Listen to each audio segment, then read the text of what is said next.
Good morning. I've just been alerted that people are rediscovering Kafka. Well, I read Kafka probably in the 60s, maybe the 50s, and I'll never forget the castle where one man is struggling to find out where is the autocracy? Where's the bureaucracy that's controlling his life? Because he'd like to be able to see them and have them come out in the open. They never do, and I don't think he ever finds out who's controlling his life. That's not so today. Today, our despots, our authoritarians, they're right out there in the open. And they don't care how many lives they sacrifice for their cause. It's all worth it to them because they're going to make sure they don't die in the process. Let's take Hamas, for example. The whole world wants peace in the Middle East, or at least between the Palestinians, the Gazans, and the Israelis. But not Sinwar, and not Nasrallah, and Iran, the puppet master of all of these terror groups. Hamas, the Houthis, Hezbollah, Islamic Jihad in Syria and Iraq. They thrive on war and destruction and power. And Israel would accept a ceasefire deal for the return of all their hostages. And if after a time of negotiations and meetings, they come to a peace agreement, Israel would accept that. They don't want Hamas there ever again, because Hamas has said many, many times, if they stay in power in Gaza, they're going to look to wipe out the state of Israel. They've made it very plain. It's just like Hitler and his manifesto. He carried it out. He meant what he said. There was a ceasefire on October 6th, and on October 7th, Hamas broke the ceasefire by murdering young people at a music festival and by murdering innocent women, men, and children who were lovers of peace on the Gaza border in their homes in the kibbutzim. So Hamas is like Lucy in the football, right? Every time Peanuts went to kick the ball, what did Lucy do? She took the ball away. That's Hamas. They don't have any word. And yet, they don't want to accept a ceasefire. They said it's worth it for all the Gazans to die for their cause. Really? I think the people of Gaza would have a much better life without Hamas. You can tell that they're not that happy when Hamas pays people to keep hostages alive in apartments. They give them $19 a day. $19 a day, and yet all the hostages are malnourished, and they're beaten and abused psychologically, and they're tortured. When the Israelis came to rescue the last 4 hostages, one of the young men wasn't sure he should leave or not because he thought he was going to be murdered. This is how they treat human beings. And where were the hostages found?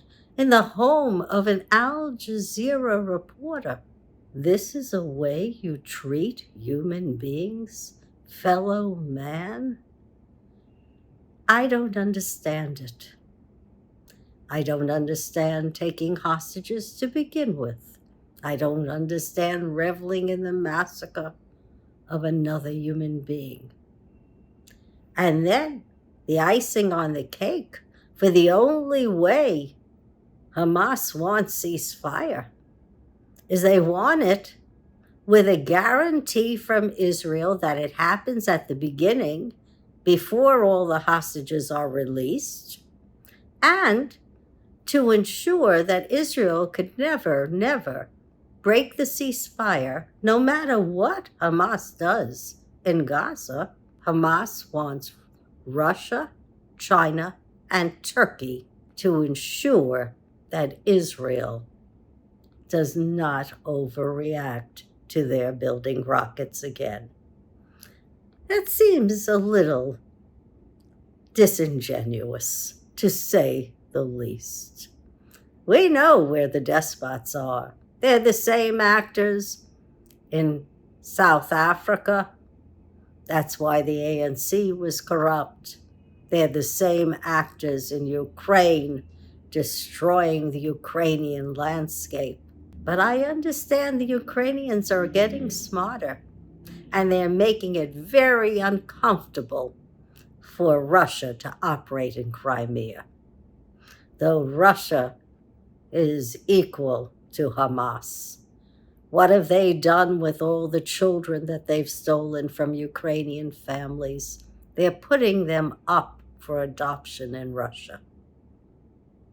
What an awful thing to do. To obliterate a society. That's how people conquered societies in the 1400s, the 1500s, right?